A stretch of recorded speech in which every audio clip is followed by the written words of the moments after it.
Be prepared served as the Boy Scouts' motto. The Scouts' code differed, emphasizing qualities such as trustworthiness, loyalty, helpfulness, friendliness, courtesy, kindness, obedience, cheerfulness, thriftiness, bravery, cleanliness, and reverence, along with seemingly contradictory traits of naivety, stupidity, idiocy, and trust. Surprisingly, these aspects coexisted seamlessly. Nick had no other answers. Typically, he refrained from inspecting anything on his wife's iPhone, a practice she acknowledged. Consequently, she neglected extra security measures. Being a Boy Scout, Nick upheld honesty and avoided invading privacy. However, with his wife heading out of town soon, he sought her hotel's name, aiming to avert a potential disagreement arising from his forgetfulness, a recurring issue lately.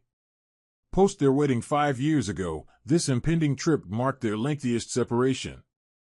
Nick contemplated a romantic gesture, like sending flowers to express his love while she was in the romantic city of Paris. Yet, his plans were disrupted by the realization that Dwayne, not he, was the one she would be sharing this experience with. Entering his wife's phone code, their wedding date, Nick found himself perusing work-safe emails exchanged between Linda and Dwayne. Their discussions included a nighttime stroll down the Champs-Élysées and a moonlit boat ride on the Seine. Almost as surprising as the affair itself was the fact that Nick's wife, Linda, and her lover, Dwayne, exchanged messages using their work email accounts. She should have known better. So should Dwayne. Like Nick, Linda was a lawyer. Dwayne worked as a paralegal at Linda's firm.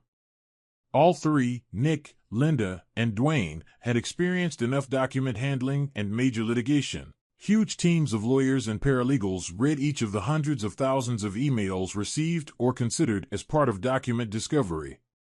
There was always a story about an affair by one or two idiots, and then the lawyers would try to figure out if the affair was relevant and, if so, how to limit damages. Nick didn't really pay attention to what Linda had told him about the trip and the name of the hotel where the team would be staying because something funny was going on at that moment. Nick didn't know what it was, but instinct made his hair stand on end. 5 years as a lawyer, listening to clients lie and listening to lawyers carefully avoid lying by not telling everything, had made his listening skills sharp, and something was wrong. When Linda initially told him about the trip, a very boring arbitration case that would keep them so busy they wouldn't even be able to enjoy the sights, she said it without looking at him at all and a little too flippantly. She knew Paris was one of Nick's favorite cities, and they always talked about going together because Linda had never been there. Nick discovered her response to be peculiar, but the worst-case scenario had not even crossed his mind. Yet, the content of the email he was presently reading seemed like a direct stab into his heart. Dwayne had suggested the idea of letting go of the Boy Scout for them to spend more time together without worry. Linda expressed that she felt safe with him. Nick questioned her about deceiving him behind the Boy Scout's back, making him excited but uncertain about what to do. Nick decided to print the email on the Wi-Fi printer in the basement just in case. As a seasoned lawyer, his initial task was to preserve the evidence. By printing the letter and placing it in his computer bag, Nick took a moment to think. He was certain about what he wanted to do. In his view, he had a win-win option.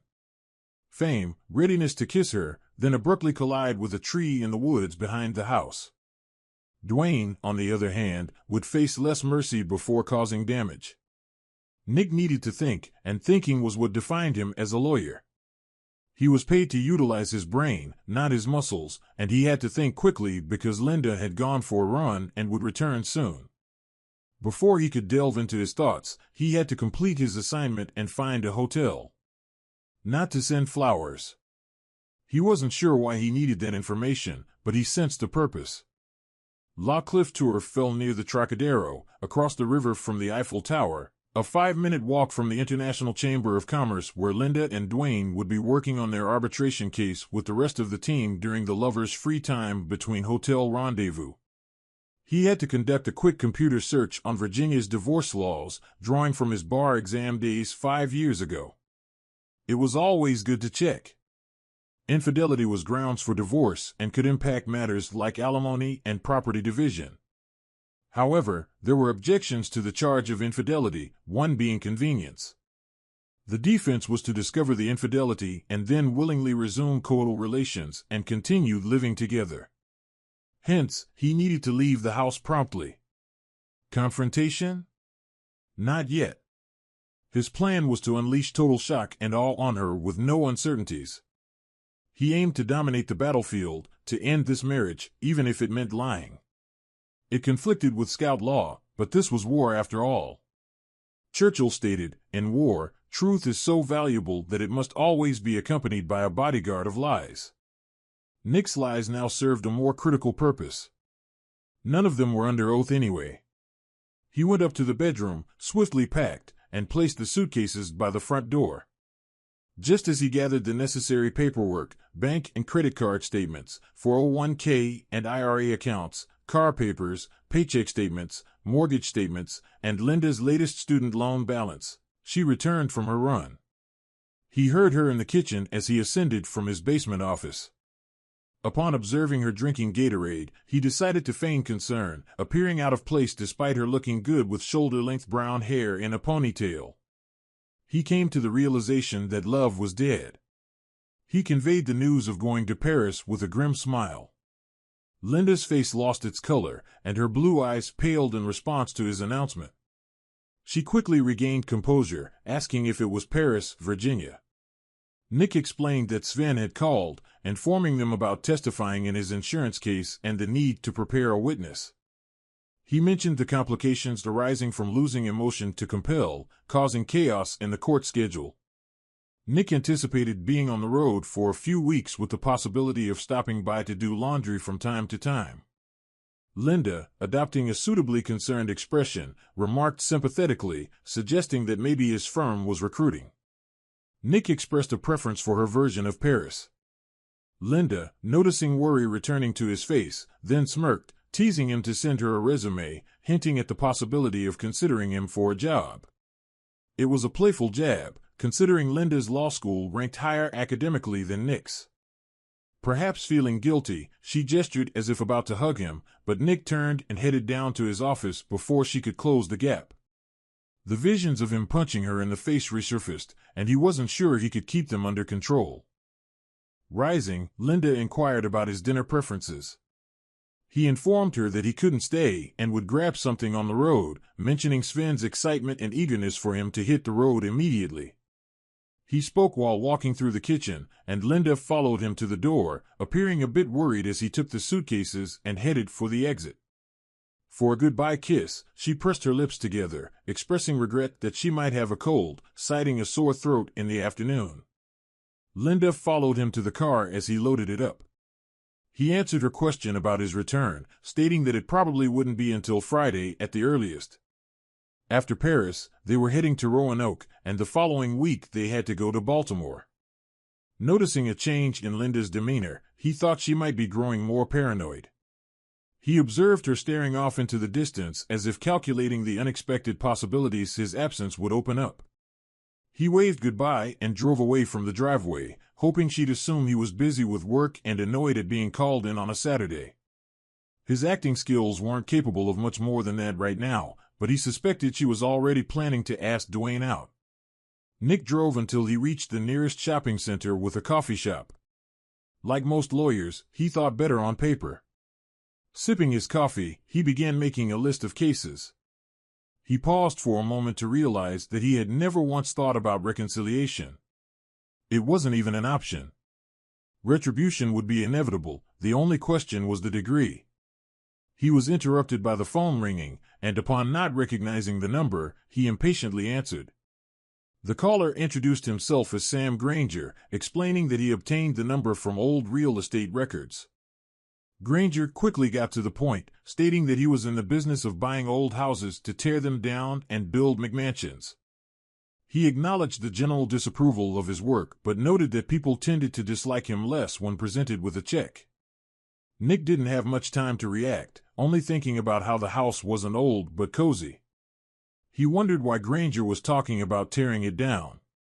However, his rational mind took over. Granger expressed his interest in buying Nick's house to tear it down, mentioning that he couldn't guarantee the timing of new construction, especially with county permits. He clarified that his profits came from renting out the new properties quickly. Despite Nick's initial surprise and confusion, he could hardly contain a Grinch-like smile at the prospect of a potentially good offer, especially if he and his wife were motivated to sell. Linda had picked out the house shortly before their wedding. It was an old ranch house, but with a nice yard that looked right out onto a patch of woods with a creek running through it. It was close to major highways, but was quite secluded and peaceful. What finally won her over was the treehouse in the yard across from the bedroom window. She appreciated that the house was suitable for children. Nick, on the other hand, liked the price and the convenient location, being only 20 minutes from a major metro parking lot. The prospect of a 30-minute train ride to work seemed like a reasonable option for the neighborhood. Nick addressed Mr. Granger, expressing that he would be occupied with work for the next few days, making it challenging to ensure access to the property.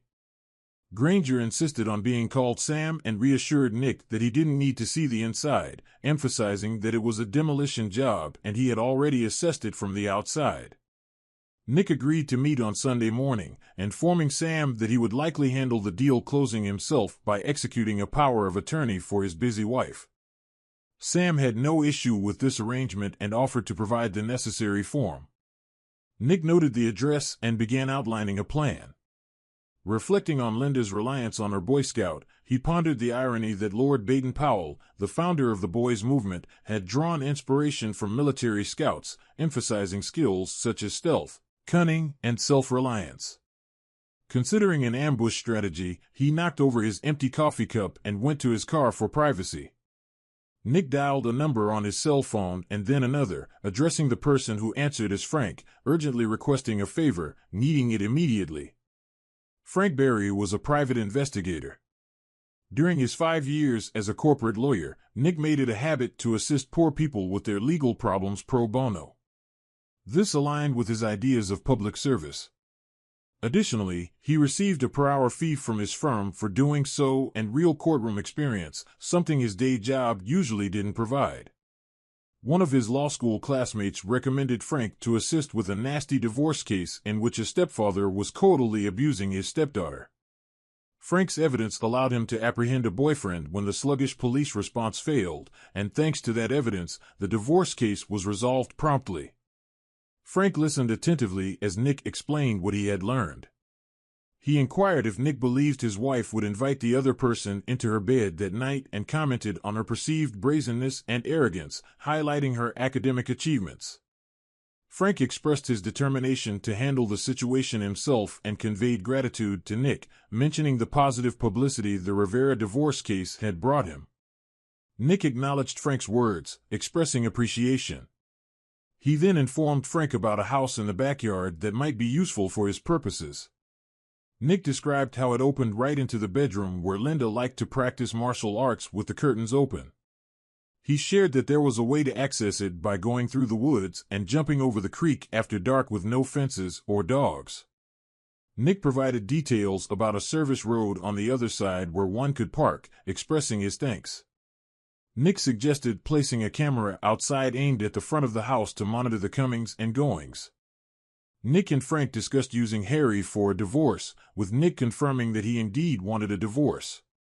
Frank acknowledged Nick's decision and mentioned being familiar with how Harry preferred to have the affidavit and report done. He expressed confidence that they would find out the truth soon. After the conversation with Frank, Nick reached out to Harry. Harry initially thought it was about the law school reunion, but quickly realized it was something else. Nick clarified that he wanted to hire Harry because Linda was cheating and he wanted to take legal action. After bringing Harry up to speed on the situation, Harry suggested that Nick come back the next day. Despite it being Sunday, Harry had some paperwork to deal with at the office and planned to stop by. He proposed starting the process and acknowledged that Nick seemed to have already addressed the issue of avoiding infidelity. Nick informed Frank that Harry was dealing with clear and convincing evidence, highlighting the challenge of the financial settlement as Linda, being a lawyer at a large firm, had the resources to prolong the case with the support of her colleagues. Despite this, Nick assured Frank that he would handle the situation and believed they could settle it amicably. In the next conversation, Nick spoke with Harry, expressing the intention to settle the matter civilly rather than seeking vengeance. Harry acknowledged Nick's approach and agreed to see what he could come up with. Nick's final call was to Maggie, and the initial silence was palpable. Nick explained that he needed her help regarding Linda's infidelity. He apologized for past mistakes, acknowledging their affair and letting Linda cut Maggie out of his life. Despite Nick's emotional plea, he left Maggie to process his request. Eventually, she agreed to help, expressing gratitude for Nick's ability to make her laugh. She even teased him about meeting her new partner and proposed a dinner date. When the dust settled, he needed somewhere to hide out for a while and make a plan of action, so he found an extended-stay hotel outside the Beltway in Fairfax, far enough away from the usual places he and Linda frequented that he wouldn't be spotted. Settled in and went to get some food. He wasn't particularly hungry, but he knew he needed something in his stomach to digest the drinks he was about to drink. The restaurant called El Mariachi was across the street from the hotel. It would be enough because the free Joels and cheese would just make him sick. As the hostess sat him down in a booth, he saw the bartender looking at him. He seemed vaguely familiar, but Nick put the thought out of his mind. He had enough to worry about at the moment. To see pupusas on the menu meant that the restaurant was a Central American establishment pretending to be Mexican. Most Americans didn't know the difference. Along with his meal, he ordered some cheap tequila. He knew the next day's hangover would be brutal, but he considered the pain part of the rite of passage. The waitress returned with a bottle of excellent top-shelf tequila and a highball glass. When Nick looked up at the waitress, she merely pointed to the bartender, who saluted him. Nick accepted the greeting and poured himself a generous portion.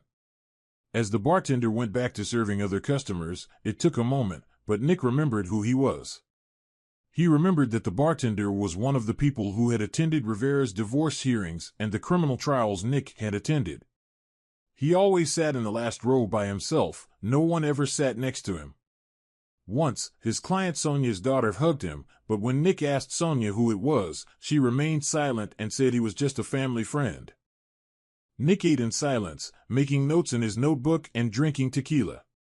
When the waitress cleared away the dirty plates, he went to the break room. He felt like everything around him was moving, like on a ship when he walked. He needed to lean against the wall while he went about his business. Then he went back to the booth, trying to keep steady, and found the bartender sitting in his booth on the opposite bench. The person addressed as Senior Nick warmly greeted him, expressing gratitude for Nick's assistance in helping his cousin end a problematic marriage. Nick attempted to downplay his role, but the bartender persisted, sharing that the cousin's ex-husband had suffered severe beatings in prison, resulting in the belief that he might never walk or eat solid food again. The bartender disclosed this information with a slight smile, and Nick, feeling a chill, remarked that he hadn't heard about it. The bartender casually dismissed it as yesterday's news. Nick, sitting down, tried to shift the focus and asked about the bartender's curiosity regarding his presence alone at El Mariachi's on a Saturday night. The bartender inquired about Nick's wife, describing her as beautiful. Nick locked eyes with the bartender, who maintained a smile. It wasn't mocking but rather knowing. Nick couldn't fathom why the man posed such a peculiar question. How did the bartender even discern Nick's marital status? Then Nick recalled Linda surprising him at a hearing and kissing him. The bartender must have lingered in the courtroom afterward. We had some problems with her, Nick admitted. He saw no reason to deceive or withhold information such as her involvement with someone else. The familiar smile reappeared, rendering Nick momentarily speechless. The bartender pointed out that keeping secrets involved not writing them down and leaving the paper in plain sight, gesturing towards Nick's notebook, which contained elements related to infidelity, a sketch of Dwayne with a knife, Linda's name circled with a slash, and a to-do list mentioning burn that pig. Nick acknowledged the lapse in operational security but noted that he hadn't disclosed any client secrets. The bartender advised Nick to consider what he truly desired aside from money and suggested revenge as an option. Nick didn't hesitate, expressing a violent desire to physically damage Linda. The bartender's smile widened, and he chuckled, cautioning Nick about the legal consequences of such retaliation. He emphasized that people who act violently often end up in jail, a situation Nick would likely want to avoid unless visiting clients. Acknowledging Nick's irrational thoughts, the bartender sympathetically suggested that he might be of assistance. He referenced Nick's past help to his cousin, acknowledging that she could have asked him for help, but for various reasons, she refused. Nick stepped in and resolved her issue, earning the bartender's gratitude. Nick tried to interject, sure he had Frank gather the evidence, but he had the police handle the investigation. It didn't hurt that Nick asked one of the partners in his firm, a former assistant United States attorney from the area, to have a quiet chat with the Commonwealth's attorney to ensure the criminal case was handled properly. Nick accompanied his client just to guarantee the prosecutors treated her with the respect she deserved. The bartender dismissed Nick's protests, expressing gratitude for his assistance to forgotten people like his cousin. He emphasized being indebted to Nick on behalf of his family and offered to repay his debts by providing assistance. Nick, unsure of the bartender's identity, asked for his name, and the bartender revealed that some people referred to him as El Diablo or the Devil, though friends called him Jose Garcia. Nick jokingly asked if he had to sell his soul to get a favor, and El Diablo responded with a smile, calling it professional courtesy and playfully noting that lawyers have no souls.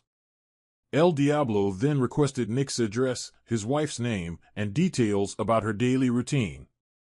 In response, Nick inquired about El Diablo's plan, suggesting that he stayed blissfully ignorant and report on his movements over the next few months. He advised El Diablo to get a cell phone for communication, leave a number at the bar, and refrain from returning to El Mariachi's for the best outcome. Nick shared details with El Diablo about hiring a private investigator, his plan to remain at home until Linda's departure for France, and provided information about Linda's travel plans. El Diablo, aware of the Paris hotel location without disclosing how he knew, posed a question to Nick. He inquired about the possibility of reconciliation, forgiveness, or mercy, emphasizing the importance of resolving any doubts. The smile on El Diablo's face gave way to a serious expression as he awaited Nick's response. Nick, maintaining eye contact, took a deep breath and expressed his simple values of trust and loyalty. He admitted that his marriage lacked these values, with Linda triggering a transformation in his feelings from love to hate. Although he expected indifference to develop with time, that moment had not yet arrived. El Diablo, after hearing Nick's sentiments, reassured him that there was no chance for reconciliation. He concluded the conversation by telling Nick not to worry about a thing. The waitress brought the bill, and El Diablo dismissed her, letting Nick tip generously. He also allowed Nick to take a bottle of tequila but advised him to take his time, needing sharpness for the upcoming battle. Surprisingly, waking up without much of a hangover on Sunday morning, Nick arrived at Harry's law office at 10 a.m., where he found Frank already present, apologizing. Frank informed Nick that Linda was engaging in lovemaking activities with another man in his bed. Despite receiving a video copy, Nick was cautioned by Harry against watching it. Harry intervened, advising Nick against any reckless actions. Nick, assuring Harry, mentioned that he followed Harry's earlier suggestion to climb into the treehouse, obtaining clear shots of their faces and evidence of their physical interactions. He described the situation as merely a physical phenomenon, with the two hardly engaging in conversation, just having fun like rabbits. Nick wasn't sure if this revelation would alter their plans. Harry, responding negatively, inquired about the details. Nick spared him the specifics but mentioned the high stamina of both individuals involved. Harry expressed his gratitude, albeit with a tinge of regret.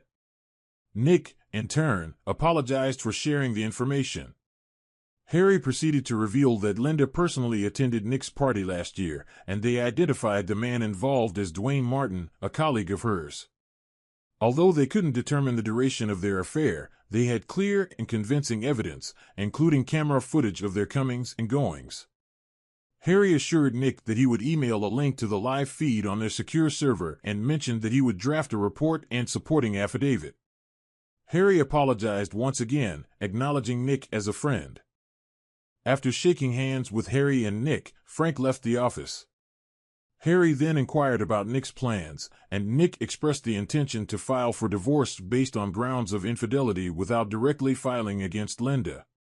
Harry looked at Nick without displaying any particular emotion.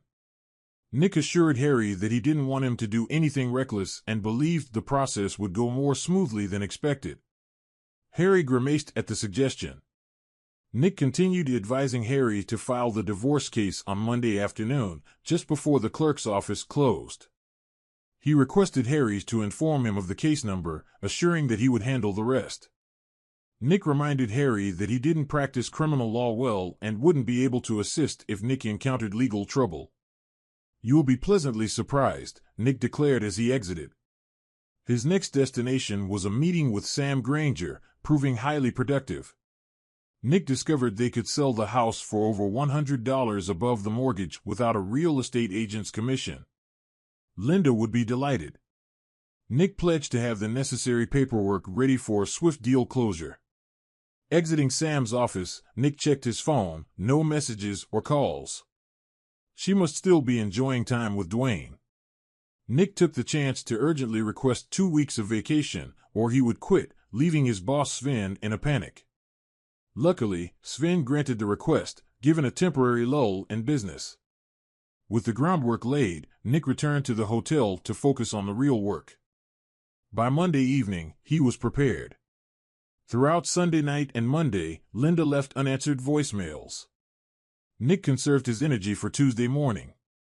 Thanks to Frank's front-facing camera, Nick knew Dwayne spent Monday night there, likely leaving for work around 8 a.m. Linda would depart around 8 a.m. So, at 7 a.m., Nick walked in, yelling, "Honey, I'm home." Upon hearing brisk footsteps upstairs, Nick observed Linda, who appeared disheveled and shocked, as she descended in her robe. Linda greeted him with attempted cheerfulness, expressing surprise and panic. Nick, maintaining a cheerful tone, apologized for not returning her calls, attributing it to the demands of being on the road. Disregarding the wine glasses, he headed to the dining room, and Linda, unsure of how to prevent him from reaching Dwayne, stood in the doorway. A knock on the door caught Linda off guard, and Nick asked her to answer it. As he spread papers on the table, Linda opened the door, expecting a bailiff with divorce papers. Instead, Maggie entered and greeted with a simple hi. Linda watched curiously as Maggie unpacked her briefcase at the dining table. Nick, feigning sincerity, apologized to Linda, expressing the need for a renewed power of attorney due to potential financial or medical issues during their travels. He also mentioned an offer to refinance his mortgage and apologized for the short notice.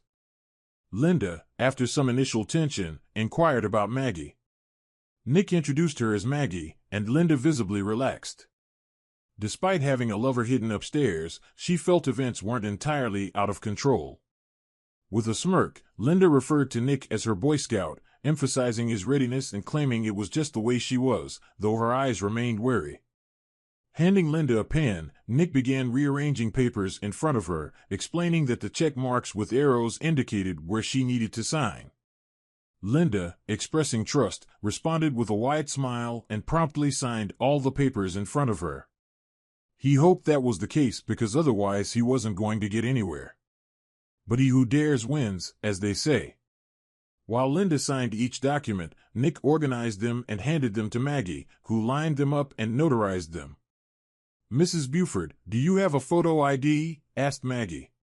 Linda got up from the table to find her purse. Maggie and Nick exchanged glances, but both had to quickly lower their eyes to the table to keep from laughing.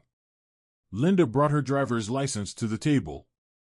Maggie took a picture of it with her phone and wrote the information in her notary journal. Linda offered coffee, but both Nick and Maggie declined.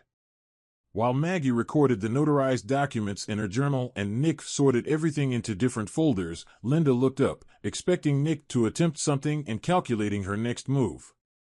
Maggie left, stowing away all the tools, and smiled at Nick when Linda wasn't looking. Nick gave Linda a break, stating that he needed to have a teleconference and would go down to his basement office to do so. Linda's shoulders relaxed. For now, she would have time to escort Dwayne out the door and erase any trace of his presence before Nick reappeared from his man cave.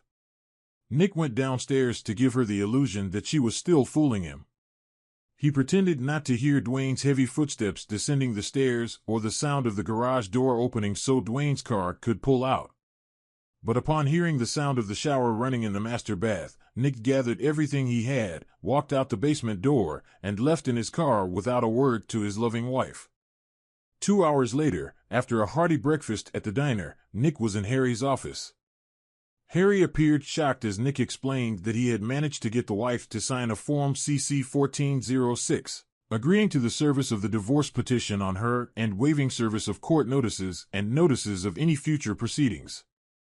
Harry examined the properly notarized form that Nick presented, and Nick confirmed that it was indeed signed. Harry sought clarification, asking if Nick had also persuaded his wife, an experienced attorney, to sign a property division agreement. This agreement included provisions such as giving Nick all the proceeds from the sale of their house and its contents, the cars, and Linda's jewelry. Additionally, it granted Nick full discretion over the disposition of Linda's personal belongings and allowed both of them to walk away with their respective retirement accounts, with no alimony in Linda's favor. Nick affirmed these details, emphasizing that Linda, who earned more money than him, willingly agreed to leave the marriage with approximately $125,000 in retirement contributions and about $200,000 in undergraduate and law school debt, according to the documents. Harry, seemingly skeptical, remarked that Linda had a generous nature. Harry then turned his attention to the affidavit Nick claimed Linda signed, admitting to cheating and acknowledging the presence of her lover in the marital bedroom at the time of signing. Nick confirmed these details and referenced an email correspondence where Linda discussed staying with her lover because he aroused her. Nick, showing no visible emotion, asserted that the documents spoke for themselves. Harry glanced at the papers, looked up at Nick, and started to smile but suppressed it, twisting in his chair. He expressed frustration, mentioning his intention to file all the presented documents. Harry, feeling embarrassed, acknowledged Nick as a respected member of the bar and a friend from law school.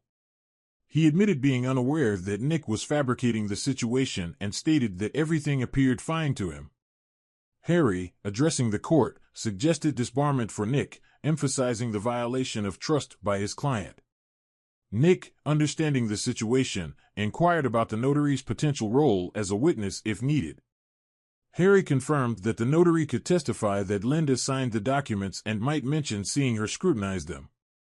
However, Harry refrained from providing an opinion on Linda's understanding of the document contents. Nick agreed to the plan, and Harry mentioned that he would file all the documents, including Frank's affidavit and report, which contained attached photos and a DVD. Harry intended to keep it out of the electronic file temporarily to prevent it from making the news. Nick emphasized the importance of keeping things quiet, considering Linda's impending departure for Paris in a little over 2 weeks. He asked if Harry knew anyone at the county courthouse. Harry mentioned Seth, a day student from the year after them, currently clerking at the county courthouse to build up his resume. Harry believed Seth might be able to expedite the process, but he cautioned that if the judge wanted live testimony, the entire plan could collapse, and Linda would need to make a decision. Nick informed Harry that Linda did not want to contest the case on fraud once she understood the situation. He mentioned that if things took a negative turn at that stage, he might have to let go of Harry's services, to which Harry agreed. Nick expressed a desire to hear the full story someday but conveyed his reluctance to discuss it at the moment. Over the next 2 weeks, Nick successfully maintained a distance from Linda.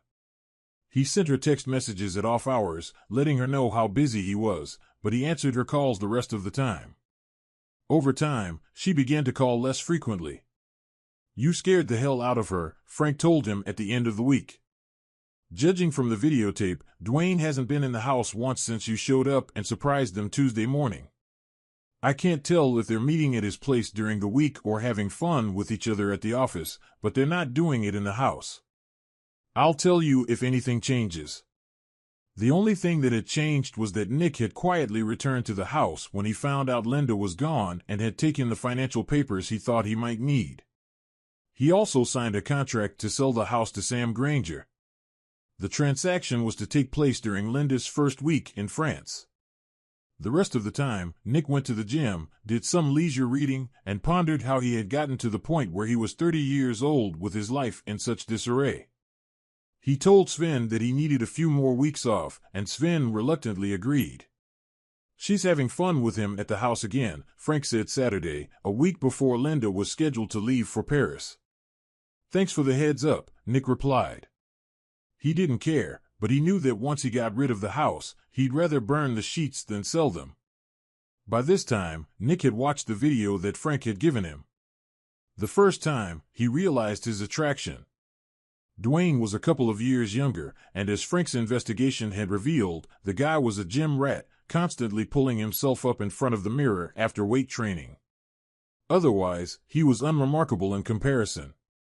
Nick was in reasonable shape but didn't boast a tight belly. Linda seemed to be seeking arm candy, a trait Nick could do without. Before he knew it, Linda embarked on her eagerly anticipated trip to Paris. A member of Frank's team followed her to the airport, ensuring her departure to Europe. Upon receiving the news, Nick went to the house, piled all of Linda's clothes in the living room, and packed up his belongings. The next day, movers arrived, packing Linda's items separately and sending them to storage. They also packed Nick's things and moved them to the apartment he found with Sam Granger's help. Nick easily sold the furniture, thanks to Sam's reselling skills. Once the house was empty, Nick did a final walkthrough before taking one last action. He carefully collected wedding photos, the album, and Linda's wedding dress. He brought them to the fire pit under the treehouse on the patio, placed them atop embers, added lighter fluid to the dress, and lit a match. As everything burned, Nick was pleased with the level of detail captured in the video, even discerning details in each photo as it joined the flames. A day later, Nick closed the sale of the marital home using Linda's power of attorney to sign on her behalf, a move she should have scrutinized with a separate financial power of attorney. Nick deposited the house sale profit into his personal account, certifying it on behalf of his wife as her attorney in fact, and closed the joint accounts 3 days later. Still in the initial week of Linda's French trip, a construction crew raised the house. Days later, they cleared the debris, starting preparations for the site. Unfortunately, the tree with the treehouse had to be removed for a planned gazebo. However, construction halted once only an empty square of land remained due to issues in the permitting process. Nick and his law school friend at the county permit office believed the problem would resolve upon Linda's return, with proper forms submitted and approved. Throughout this period, Nick ignored all of Linda's attempts to contact him, not responding to calls, emails, or voicemails. El Diablo, using the landline, informed Nick that Linda and Dwayne appeared stressed and didn't look their best. Suspecting something was amiss, Nick asked how El Diablo knew, to which he simply claimed to have connections everywhere, even in Europe. El Diablo inquired if Nick wanted Linda's wedding and engagement rings, and upon Nick's refusal, asked if someone else could acquire them. Nick agreed. 2 days before Linda's return from Paris, Nick visited Harry's office, receiving an unexpectedly swift divorce decree. Seth, tight-lipped, facilitated the process, and Nick opted not to inquire further, congratulating himself on his newfound single status. Harry provided a copy to send to Nick's ex-wife, expecting her delight. As Nick was getting into his car outside Harry's office, his phone rang, receiving a call from an unfamiliar number. Nick recognized El Diablo's voice as soon as he answered. El Diablo advised Nick to take a vacation immediately, suggesting he go to a place with a lot of people who know him and can confirm his presence. El Diablo ended the call abruptly. Nick, understanding the urgency, realized he hadn't seen his college friends in New York for a while. Luckily, they had free schedules in the next few days. That afternoon, he hopped on Amtrak, attended shows, explored museums, and shared meals with friends, most of which he paid for with a credit card. Nick also tipped generously at the hotel to ensure the staff knew who he was. During his stay, he express-mailed a DVD copy of him burning Linda's wedding dress and album to Linda's parents' home.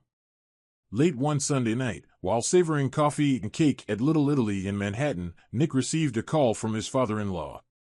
His father-in-law informed him that Linda was in the hospital and going through a difficult time. Nick inquired about the reason behind her condition. His father-in-law explained that Linda had returned from a business trip on Friday and, along with a colleague, had been kidnapped at the airport. They were medicated and only managed to escape that morning. Unfortunately, Linda's colleague had been severely beaten. Nick could sense the emotional strain in his father-in-law's voice. Once upon a time, Nick might have felt sympathy. However, he asked about Linda's condition.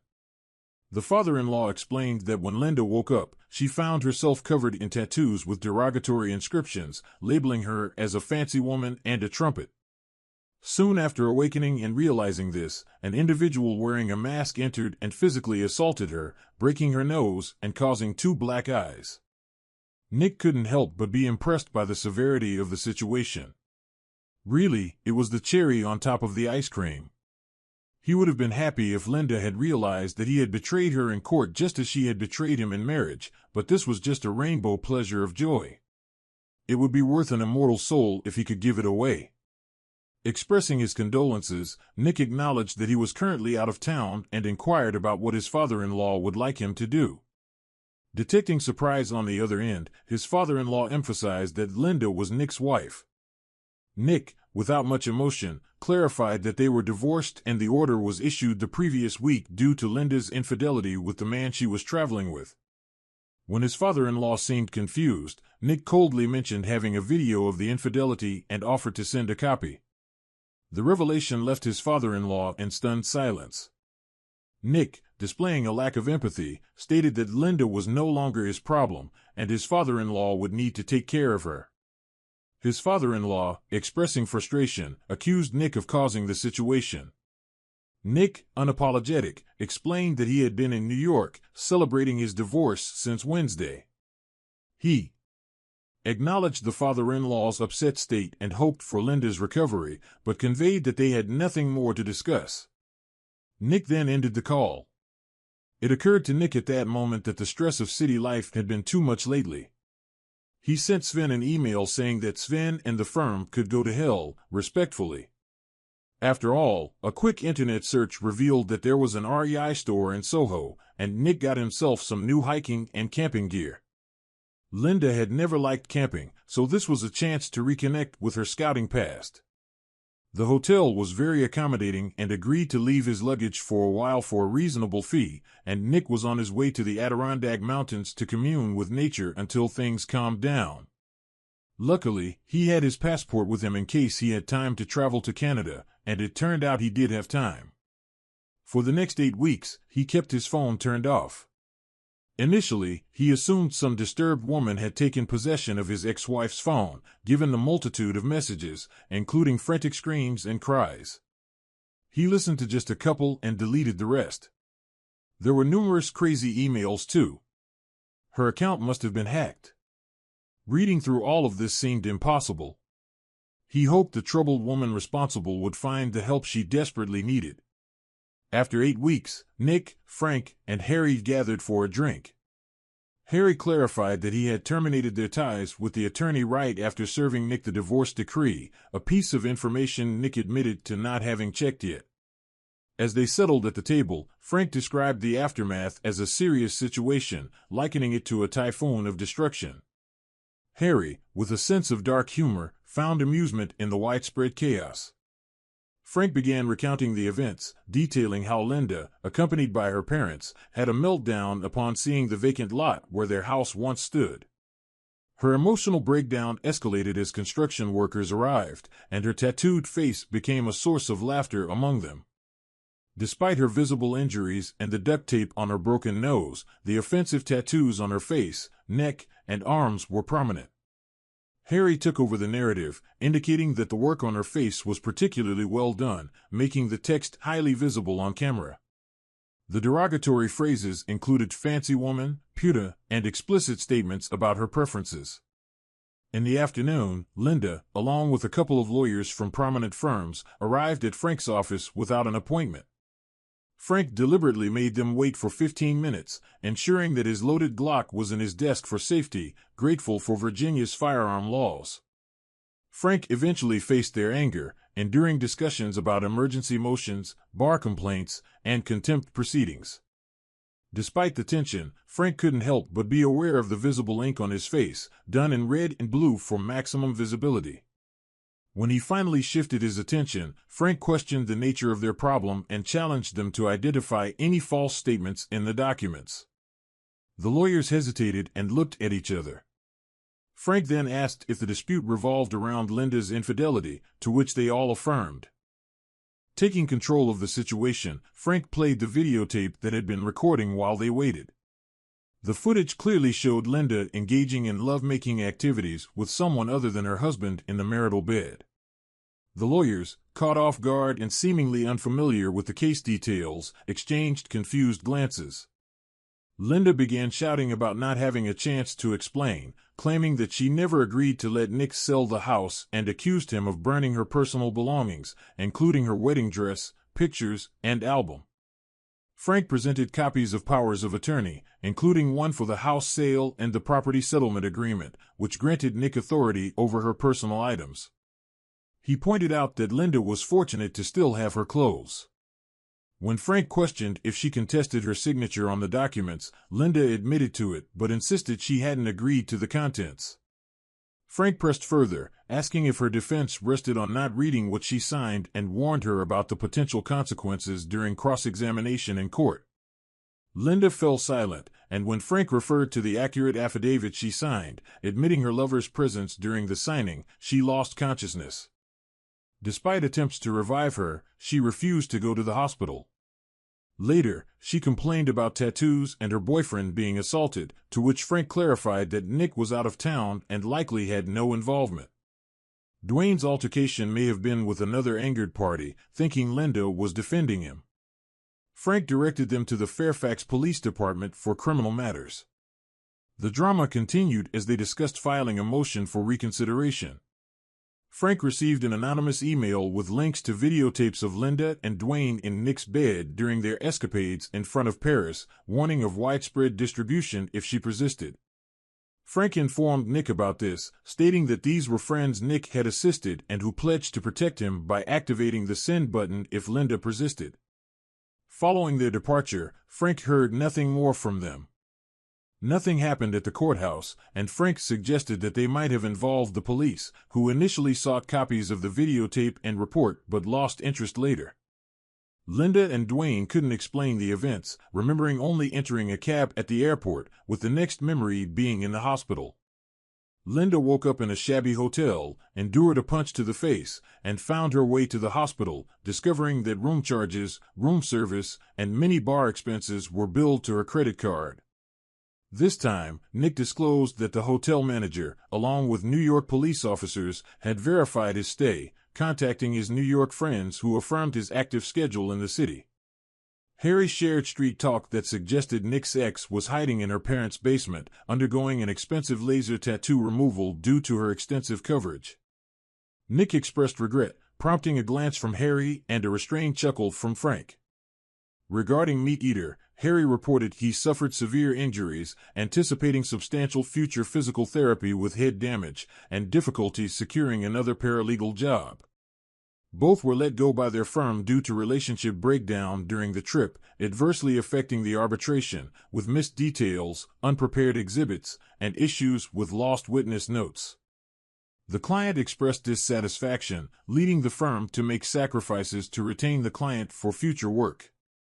Frank praised Nick, hinting at a future revelation of how he accomplished it. Nick innocently asked, "Managed what?" "I'm a Boy Scout." Maggie, waiting in the car, expressed her willingness to vouch for watching Linda review each document before signing but couldn't estimate the time spent. Nick suggested discussing over dinner and treating Maggie for helping him gain his freedom. Maggie clarified, dispelling the notion of a boyfriend, prompting Nick's surprised reaction. She directed him to take her home, ready for a lengthy apology. Nick agreed with a smile but mentioned a quick stop at the post office to send a card to a friend featuring a Boy Scout emblem, asking if she felt safe at the moment.